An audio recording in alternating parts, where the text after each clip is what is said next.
ఇతను అబద్ధం చెబుదాం, ఇతనే గుర్తుపడతాడు అనే ఆలోచన వచ్చిన వాడై ఆ మామ అల్లుడు పలికాడో, సన్యాసి మా వస్త్రాలు ఓడదీసేంతో దవ్వనుకున్నావా? అటువంటి దవ్వలు ఏవి కూడా మా వద్ద లేవయ్యా, మా ఓడ నిండా కూడాను ఆకులు తీగలే ఉన్నాయని చెప్పి అబద్ధ మాట పలికాదు. ఆ మాట విన్న భగవంతుడు సత్యంబవదు దేవత, మీ నోట ఏదైతే పలికాదో అదే సత్యం వాక అని చెప్పేసి ఆ యొక్క అడవిలోకి వెళ్ళిపోయాట.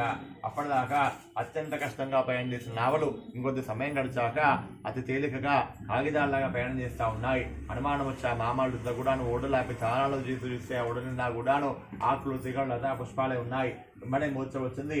మామూలు కూడా కింద పడ్డారు. కొద్ది సమయం గడిచింది.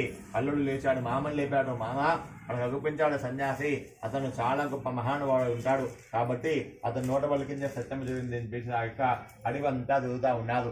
ఆ భగవంతుడు దయగలవాడై ఒకనొక చెట్టు పక్కన కనిపించాడు. ఆ మామాడు కూడాను సన్యాసి పాదాలపై పడి నానా రకాలుగా స్తోత్రాలు చేస్తూ ఉంటే ఆ యొక్క భగవంతుడు 4 చేతులయందు శంఖ చక్ర గదా పద్మ వనమాల చేత పీతాంబరాది అయి విష్ణు అవతరణ దర్శనం ఇచ్చాడు స్వామి. దానికి మామాళ్ళు నానా రకాలుగా స్తోత్రాలు చేస్తూ ఉంటే భగవంతుడు వెళ్తాడట, వర్తకులారా నేను నా అబద్ధం చేస్తానని చెప్పేసి నిర్లక్ష్యం చేశారు. నా ఎదురు అబద్ధం చెప్పారు, నాతోనే అబద్ధం చెప్పారు కాబట్టి నీ అపరాధాలు కొలున్నాయారు. మీరు వెంబడి నా